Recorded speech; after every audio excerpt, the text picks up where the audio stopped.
দেশে তোরা তো কি এটা তুই গাড়িটার কি করছস? মানে গাড়িটা যা আসর ফেলাইছস জরিমানা দেওয়া লাগবো। জরিমানা দিব গাড়ায়। আব্বা কেউ তো দেখছে না, লো আমরা যাইগা। চুপ আয়।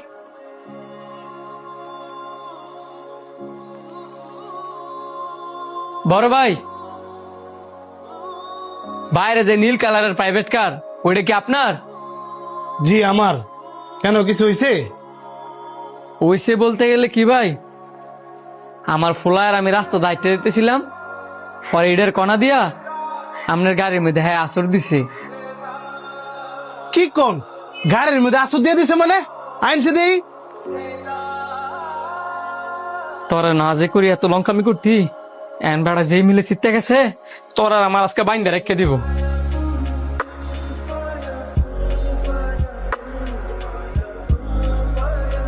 আপনার ফুলা এটা কোনো কাম করছে? গাড়িটার মধ্যে কত বড় আসর দিছে? ভাই আমার ফ্লায় তো বাচ্চা মানুষ, হ্যাঁ বুঝা করে নাই। এন আপনার এই দায়িত্বটা সারাইতে কতটা লাগবে আমার কোন, আমি জরিমানা দিয়ে দিমু। জরিমানাটা বড় বিষয় না, তবে আমি আপনার সততা দেখা অবাক হইলাম। আপনার ছেলে যখন এই কাজটা করছে আমি তো ছিলাম ওই ভিতরে, কেউ তো দেখে নাই। আপনারা চাইলে তো যাইতে গিয়েই পারতেন, কিন্তু তা না কইরা আমারে খুঁজে বের করলেন। কেউ দেখে নাই মানে? আপনার এই কথাটা হচ্ছে ভুল। প্রথমত আমার আল্লাহ দেখছে, দ্বিতীয়ত আমার পোলা এটা সাক্ষী। আমার পোলায় যে কাজটা করছে, আমি যদি এখান থেকে যাইতাম গা, তাহলে আমার পোলায় কি শিখতো বা ভবিষ্যতে কি শিক্ষা দিত? এই যে সে একটা অপরাধ করছে, তারা যদি আমি প্রশ্রয় দেই, তারা যদি আমি অনুতপ্ত না শিখাই, তাহলে ভবিষ্যতে বড় বড় অপরাধ কইরাও তার ভিতরে অনুতপ্ত কাজ করতো না।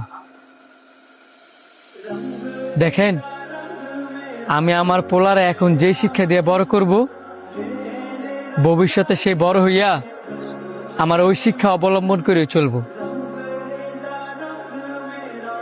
এখন আপনি বলেন, আপনার জরিমানা কত দিতে হইব, আমার আবার যাইতে হইব? না না ভাই, জরিমানা লাগবে না। আপনার কথাগুলো শুনেই আমার মন ভরে গেছে গা।